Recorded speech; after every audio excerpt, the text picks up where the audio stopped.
Saudara-saudari yang terkasih dalam Kristus, pada bagian terakhir bacaan Injil hari ini, Lukas menuliskan kata-kata Yesus.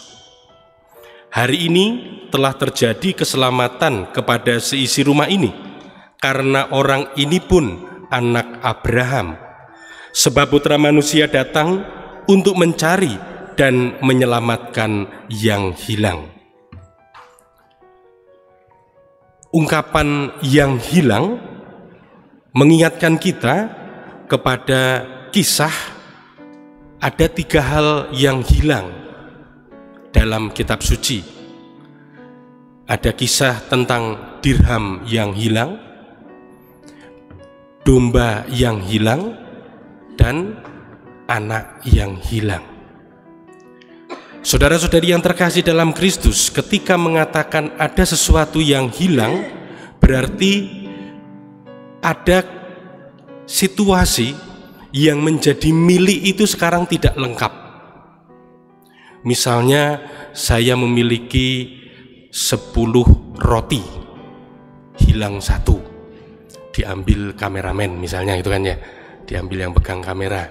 Nah, jadi roti saya ini sekarang tinggal 9, tidak utuh lagi. Yang hilang itu sekali lagi mau mengatakan ada gambaran sesuatu yang hilang arah, entah kemana, entah di mana.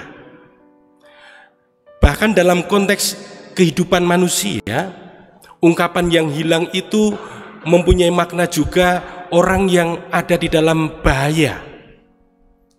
Jadi orang yang hilang arah atau orang yang ada dalam bahaya. Nah, hari ini ketika diceritakan kepada kita tentang seorang bernama Sakeus, dia itu gambaran orang yang tepat mewakili itu. Dia orang yang kehilangan arah, dia orang yang kemudian ada dalam bahaya. Itu pandangan pada umumnya. Mengapa kemudian dikatakan pandangan pada umumnya? Karena pada waktu itu pemungut cukai itu pendosanya pendosa. Bahkan dikatakan ini Sakeus kepala, kaya raya, memeras. Ia menarik, bahkan tadi dikatakan berkali-kali lipat untuk memperkaya diri, tetapi juga diserahkan kepada penjajah yang menjadikan dia sebagai kepala pemungut cukai. Nah, maka orang seperti Sakeus ini dalam kehidupan masyarakat pada waktu itu, sebenarnya sekarang juga gitu ya, kalau orang yang korupsi segala macam itu sebetulnya orang yang kehilangan arah, orang yang katakanlah ada dalam bahaya keselamatannya. Sakeus ini pada waktu itu sungguh dipandang sebagai orang yang sama sekali tidak bisa diselamatkan, tidak terselamatkan. Maka tadi dikatakan ketika Yesus menyapa, Yesus bahkan dikatakan menumpang dan makan bersama dengan mereka, masyarakat pada waktu itu tidak terima. Karena sebagai tokoh besar, tokoh yang diikuti, tidak pantas makan bersama dengan orang yang seperti itu. Tidak pantas makan bersama dengan pendosa, bahkan kepalanya pendosa. Saudara-saudari yang terkasih dalam Kristus, mereka bersungut-sungut, mereka kecewa, mereka marah, bahkan mungkin mulai timbul perpecahan di antara mereka. Tetapi kemudian, saudara-saudari yang terkasih, Yesus kemudian mengajak mereka untuk bernalar, untuk melihat peristiwa atau kejadian itu dengan hati dan pikiran yang jernih. Saudara-saudari yang terkasih, maka tadi saya kutipkan di bagian terakhir bahwa ia datang untuk mencari yang hilang. Yesus mengingatkan kepada para pendengarnya waktu itu dan juga kepada kita bahwa kehadirannya sekali lagi mau menunjukkan kesungguhan Allah yang mau menyelamatkan itu. Kehadirannya mewujudkan keseriusan Allah untuk tetap menjaga keutuhan miliknya, keutuhan ciptaannya. Maka dikatakan ia datang untuk mencari yang hilang. Karena hanya dengan utuh kembali akan ada sukacita. Dengan utuh kembali akan ada kegembiraan. Maka di dalam kisah dirham dan anak domba yang hilang itu dikatakan sang empunya bersukacita, bahkan saking bersukacitanya mengajak saudaranya, mengajak tetangganya untuk bergembira. Mungkin nilai untuk pesta atau bergembira itu lebih besar daripada yang hilang. Mungkin lebih besar dari seekor domba atau lebih besar dari sebuah dirham. Tetapi dia tidak mempedulikan itu karena ada kegembiraan bahwa miliknya utuh. Maka sekali lagi Yesus hadir untuk mewujudkan kesungguhan, keseriusan Allah untuk mengembalikan keutuhan itu. Dan karena itulah saudara-saudari yang terkasih dalam Kristus, mereka pun juga diajak melihat apa yang terjadi pada diri Sakius. Kehadiran Yesus, kesungguhan Allah yang mengasihi itu membawa kekuatan yang luar biasa, memberi dampak yang besar. Istilah kita bertobat. Ada suatu gerakan memutar balik, memutar haluan, metanoia, metanus, beyond the mind, mengatasi pikiran, jadi membalikkan cara berpikir. Sakius kemudian karena kekuatan kehadiran Yesus itu, ia berputar haluan. Lalu bahkan dia mengatakan, semua akan kukembalikan. Bahkan yang sudah kuperas, kukembalikan 4 kali lipat. Kekuatan Allah yang menyapa dia itu memberi kekuatan dalam diri dia untuk berbalik arah. Lalu kemudian setelah mengajak mereka bernalar dan melihat apa yang terjadi, apakah Yesus hanya mengajak mereka untuk tanda kutip bertobat berputar haluan seperti Sakius? Tentu tidak hanya sekedar itu. Kalau hanya mau bertobat mengajak seperti Sakius, ajakan itu terasa hambar. Karena hanya mengajak kita untuk kembali berbuat baik pada tataran moral. Tetapi kemudian saudara-saudari yang terkasih dalam Kristus, apa yang mau diajak oleh Yesus?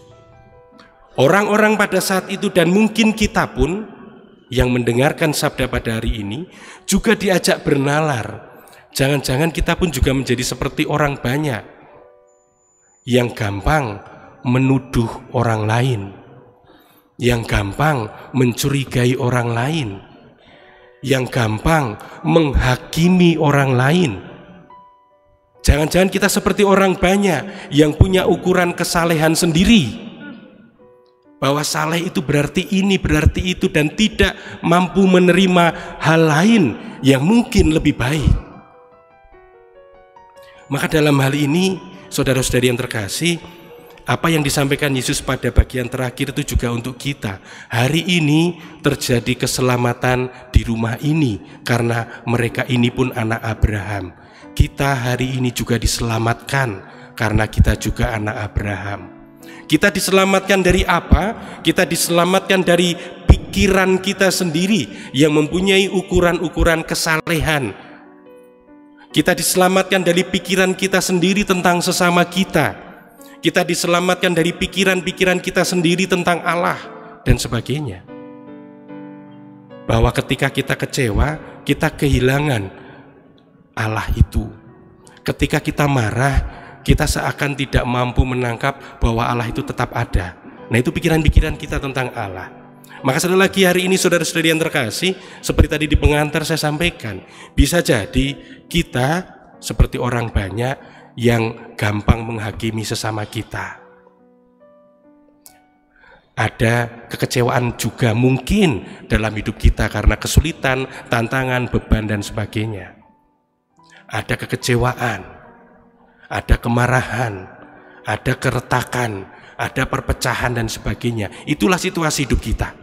Tetapi justru yang diajak kepada kita adalah bagaimana kita tidak kehilangan kepercayaan bahwa Allah itu tetap sama, Allah itu tetap ada, Allah itu tetap Maha Rahim. Kebaikannya, belas kasihnya ditawarkan kepada siapapun, kepada kita, kepada siapapun, setiap ciptaannya. Karena apa? Karena Ia menghendaki keutuhan ciptaannya. Oleh karena itu, semoga kita dalam kehidupan kita sehari-hari, kita pun juga membuka diri kita. Kita mau mengubah, bertobat cara berpikir kita di dalam memandang Allah, di dalam memandang sesama kita, sehingga kita pun juga senantiasa menjadi orang yang dapat merasakan kehadiran Allah itu, menjadikannya sebagai sebuah kekuatan ketika kita melakukan kebaikan, menolong, memberi perhatian dan sebagainya, bukan karena perbuatan baik itu sendiri, tetapi karena kita meyakini itulah pekerjaan Allah, itulah kekuatan Allah yang menggerakkan saya untuk berbuat baik, bukan karena keistimewaan saya, tetapi melulu karena Allah. Dan disitulah letak perbedaan, bahwa tindakan itu sebatas moral atau tindakan karena sebuah iman. Bahwa ketika kita berbuat baik, sekali lagi, ini bukan karena saya memang baik, bukan, tetapi karena Allah yang bekerja dan memungkinkan saya melakukan kebaikan itu. Di sisi lain kita pun tidak punya kewenangan untuk menghakimi sesama kita. Karena tawaran kerahiman Allah itu sekali lagi tetap berlaku untuk siapapun. Justru yang menjadi tugas kita adalah karena kita menjadi anak Abraham, yaitu mereka yang mengimani Allah Tritunggal yang Maha Kudus, Allah Tritunggal yang Maha Rahim, wajah Allah yang senantiasa membawa keselamatan itu, justru menjadi tugas kita lah untuk menghadirkannya di tengah-tengah kehidupan kita. Maka semoga kita menjadi pribadi yang sungguh bersyukur karena percaya Allah tetap ada, Allah tetap sama, kerahimannya ditawarkan bagi siapapun, dan semoga kita tetap menjadi pribadi yang sungguh berbahagia karena boleh ambil bagian di dalam upaya untuk menghadirkan kemurahan dan kerahiman Allah itu. Tuhan memberkati kita.